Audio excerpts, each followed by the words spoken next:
Hello, everyone. This is Pedro Romero with an interview. I have here with me an esteemed guest of mine, one of the newest IGLs that is breaking into the NA Valorant scene.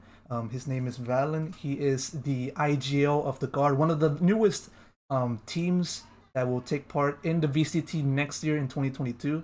And so, Valyn, first of all, thank you so much for taking the time for doing this interview. I really appreciate it. I'd first like to know, how are you doing right now? I'm great, man. Thanks for having me. I'm excited.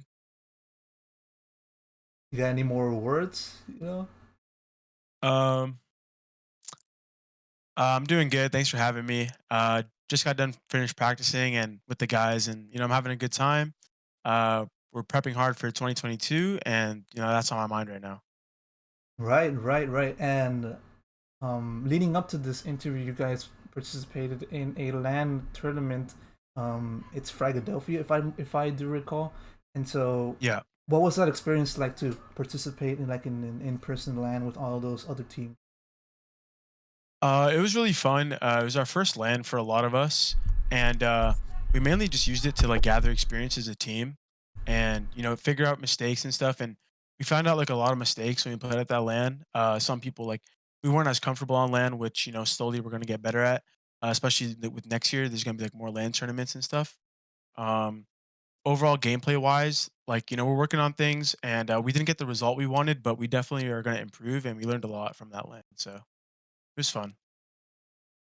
Yeah, and of course, the talk of the town regarding yourself is the fact that you joined the guard in early in around November. And so, what was it like for you to actually like switch from complexity and join into the guard as an IGL at that? So I was IGLing for complexity for about 6 or 7 months at the time, and the guard reached out to me like wanting to transfer me from complexity, and I was interested because like I had a lot of high hopes and faith in the core, and you know we were able to reach out to players who I was interested in also playing with, so that really intrigued me. And as soon as they told me like they're ready to get me, like I was ready to go, and I was really excited.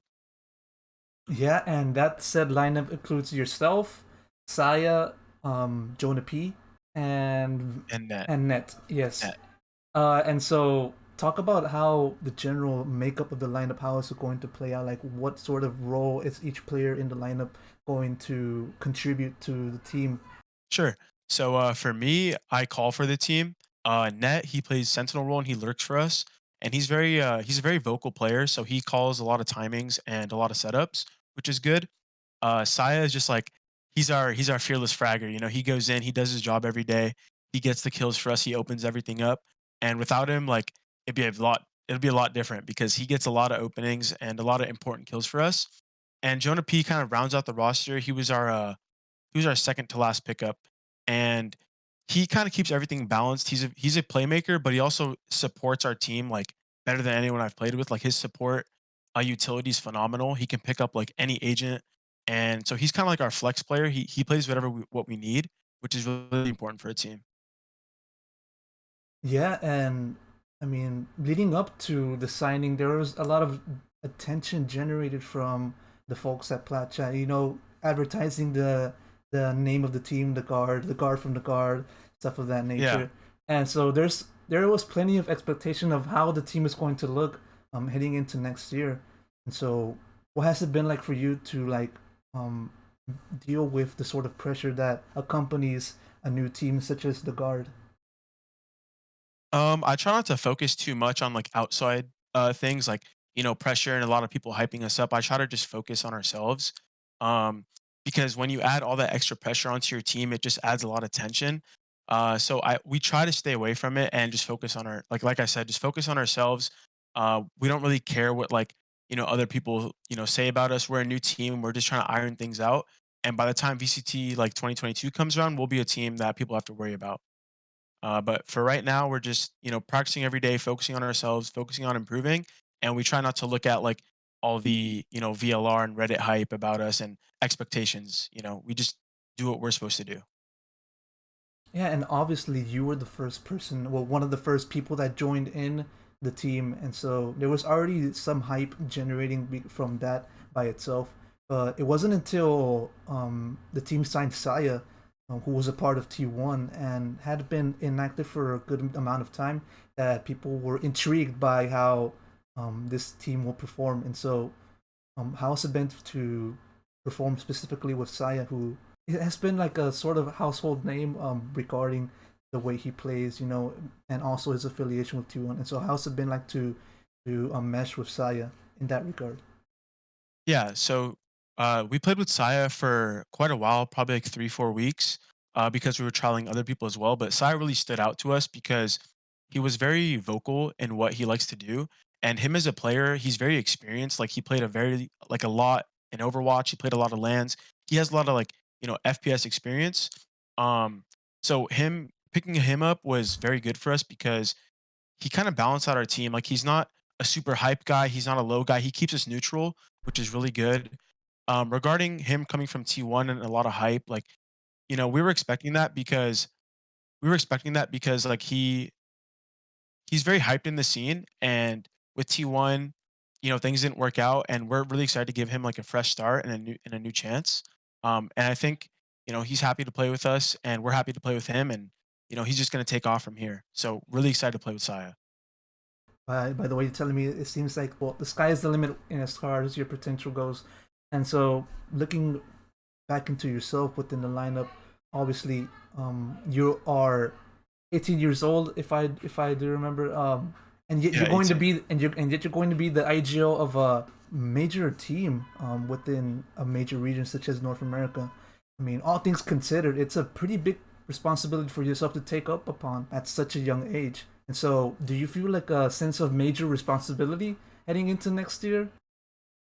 Yeah, I feel like I have a lot of responsibility for the team, and regardless of the age, like I feel like I'm ready for it because I was IGLing for complexity for 6, 7 months. That was my first pro team in Valorant, and I learned how to talk to people. I learned how to call. I improved a lot during that time, and I learned a lot. So coming into this fresh team, I feel like I have a big responsibility, but I'm not really nervous. I think I have things under control. Uh, and I think with me and Coach MCE, like together we can form the players, we can practice the way we're supposed to, and we can like with time we can develop this team into like a top team. So Yeah, and you touched upon MCE, who's the Guard's first coach in Valorant. yeah, And so, what was it like to work with him? Matt MCE is a great coach. He's a big reason of why we're improving. Like he understands the game at a very high level, and working with him has been a blast. I've learned a lot with my short time already with Guard. I've been with them for about coming up maybe 2 months, and I've learned a lot from Matt in a very short time. So give us 3 months, give us whatever. I think that everyone on the team is going to be super experienced. We're going to have all of our protocols down, and that's highly Matt is a very big reason why, and people need to put respect on Matt's name because he's a very good coach. Right, of course, and we're going to expect the big things from the Guard in the future or next year. And so, taking a step back into your career in general, I mean, obviously, you started off your professional esports career in Valorant. You started off in the independent scene, then you moved your way up to complexity, or found yourself into the Guard. Regarding your teams in the independent scene, like, I'd like to just list them out right here in this sort of notebook that I just have prepared for me. But um, Sure. you've been in Flow State, Balanced Esports, Bug Stars, Pug Gods, um, Weeb Dream Team, um, Beard's Retirement House, and Scrounge and Friends. All of those, I might be missing some other teams, but that's the general list that I've found. And so, what was the start of your professional career in Valorant like? Yeah, so the main two teams that I've developed myself with was Flow State and Balance Esports. Also, like Take Flight. Before we joined them, that was the name. And so the other teams that you listed at the end were more so just like pug teams for like tournaments or things for a week. But the two main teams was Flow State and Balance Esports. And with the Flow State guys, like I came in as the fifth during like beta. Uh, the team was like Orsos, Mun, Akula, Complex, and I. So a lot of players didn't really play anymore, but they helped me understand the game very early during beta. And since then, like when they kind of stopped playing and the team fell apart, I took the flow state aim and created like my own teams. So I've always been a player who like built my teams the way I wanted it to be. So that kind of like links up with my leadership role and being a caller. Like I always made my teams the way I wanted, and we did pretty good. So with flow state, we had some decent runs and VCT, like nothing too crazy, like top 32s, top 16s. Uh, and these smaller tournaments like NSGs and stuff, I was playing well, the team was playing well, so I gained traction that way. And I remember there was like this $10,000 tournament. I was with Take Flight. There was a 10K, one of like the first bigger tournaments in Hmm. Valorant for like tier two. Hmm. And I played Complexity actually, and we beat them.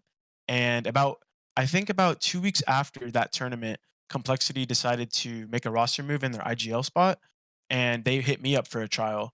And so that's when I trialed for them for about a month, and they liked me. I was improving a lot under Coach Ruin. He was, teaching me a lot of things, and he was noticing that I can improve at a fast level. So they took a chance on me and they signed me.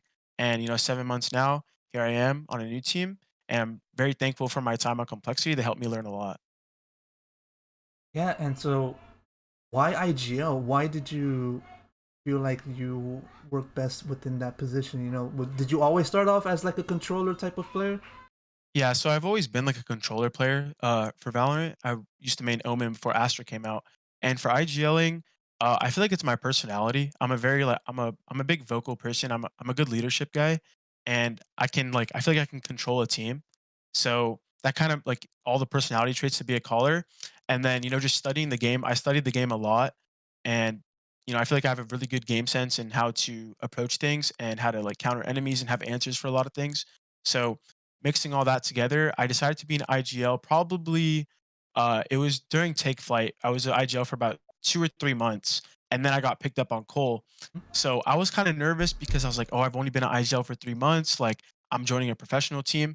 But, I took it in the chin. I kept practicing. I was learning with Coach Ruin and the Complexity guys, and I noticed that I learned things very quick, and I was dedicating a lot of time into studying the game, studying the top teams, and with all that time and effort that came, I'm a more balanced IGL now. I feel like I have a good sense for a lot of things now. So Yeah, and following up into that sort of question, I mean, you always played Omen early on in your career, and then you obviously transitioned to agents such as Viper and Astra.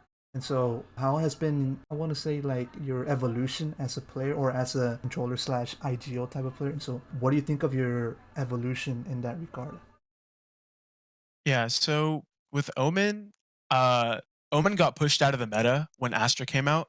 Omen was in the meta like the whole time until he was the best smoke character, and then Astra came out, and she was basically just overpowered. Like if you saw it at the Reykjavik Iceland major, like if people were not playing Astra at the time, Hmm. like they were getting dominated. The NA scene, like all adjusted to Astra. Everyone was playing Astra, and it was very oppressive, and it showed. That's why Sentinels sweep the tournament. They were the best with Astra, and it showed.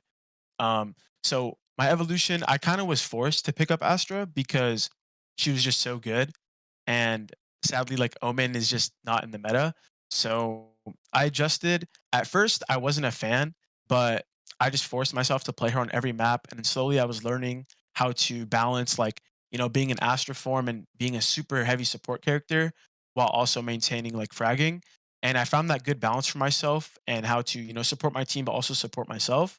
And it took me like maybe about a month, but after that, I transitioned myself fully to Astra, and ever since then, she's still been in the meta. So until a different smoke character comes out that is better, I'm just gonna keep playing her.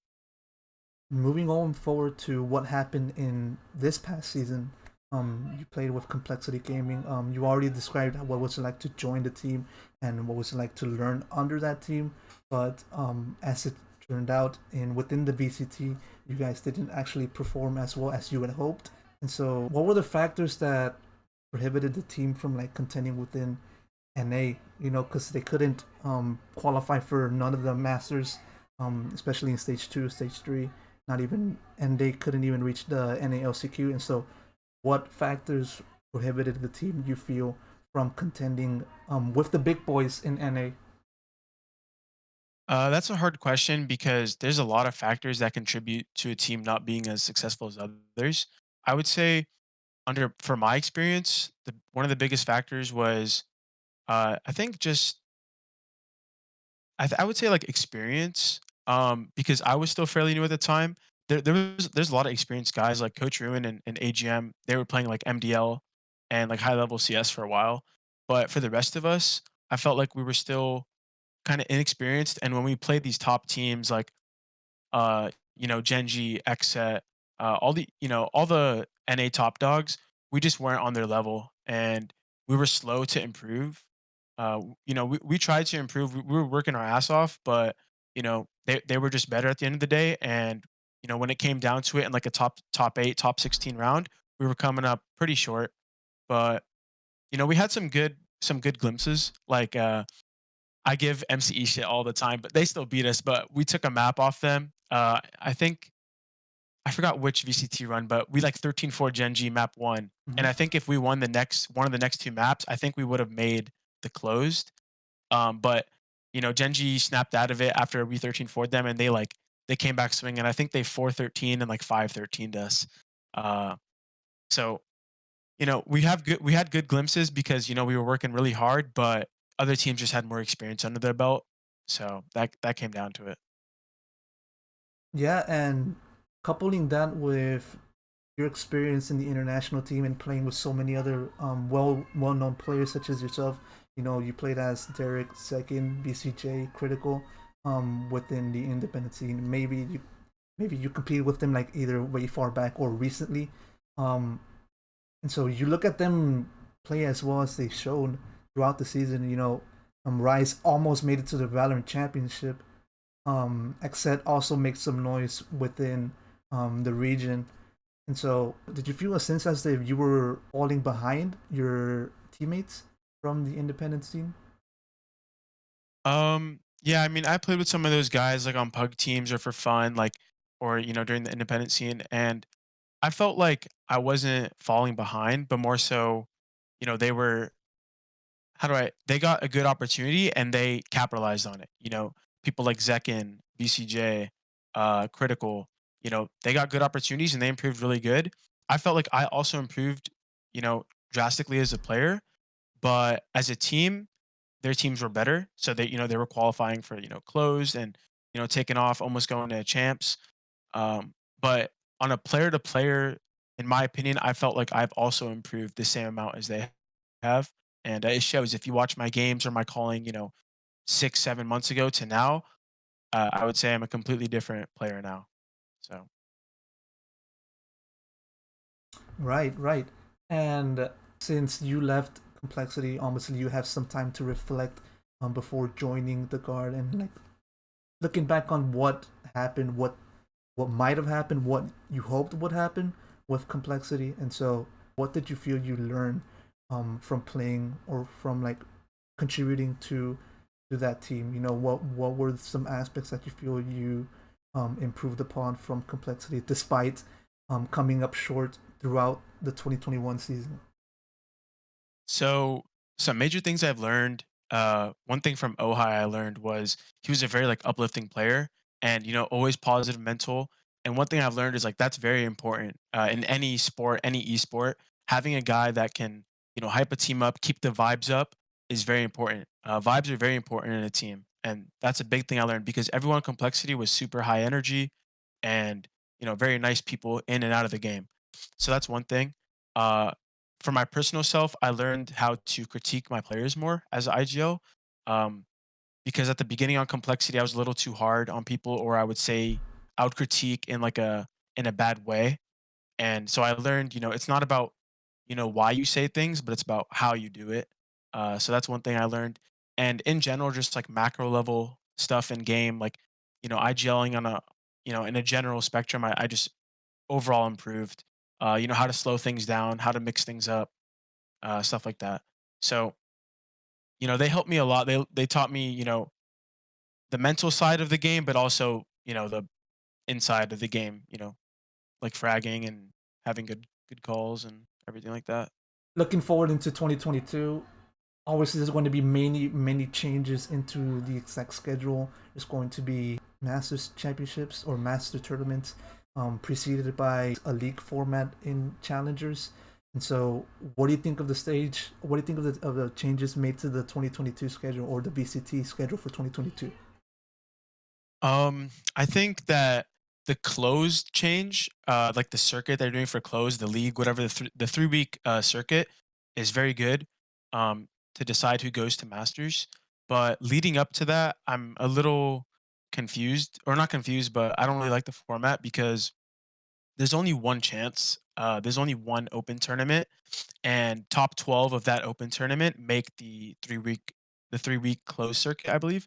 So I think I have mixed feelings because it's so soon as well.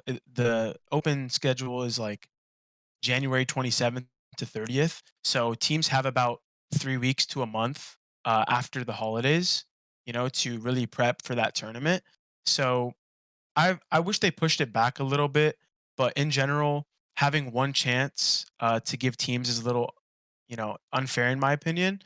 But if you make the closed, you're gonna be very happy because you have a 3 week circuit to prove yourself, and just because you have one bad game doesn't dictate you not going to a major like it was last year. Um, I'm also excited to see what they do at the end of the year because they said they're gonna bring in like a new tournament system. So I'm excited to see that. But in general, really, really excited for 2022. There's some ups, but there's also downs. Nice closed bracket, but the open circuit is, like, not that good, in my opinion, so I have mixed feelings about it. Right, right. Which team are you looking forward to facing next year, be it scrims or official tournaments? And also, which IGL do you want to personally face? Well, my personal team I wanna face is Gen G, because last year on Complexity, I played Gen G, I think 2 or 3 times in VCT. I think almost every time with Cole, we had to play Gen G, Mhm. and we always came up short, and so I've always had, like, a personal, I wouldn't even say, you know, rivalry. I wouldn't say it's a rivalry, but just within myself, I just want to prove to myself that I can beat them because they beat us like, 2, 3 times, and I just want to get my revenge one day. I mean, But other that's than that, that's basically a yeah, rivalry. You got a yeah, I grudge. guess, yeah, yeah. So I guess, but besides that, everyone else to me is the same. It's just who's in our way. Who's in our way to making the major, and once we do that, then I just want to win it. I just want to win it all. So besides Gen G, I don't really have anybody specific. What about an individual like an IG you wanna face? As an individual, like IGL, maybe I wouldn't want to play them because they're so good, but Envy, because I really look up to like FNS. He's a very good IGL. Like, he's mastermind of NA. He's been around for so long. And I always like watch his VODs and his team play, and I try to learn from him. So it'd be really cool to play against someone that I think really highly of. But man, his team is scary. So hopefully, I don't really want to play.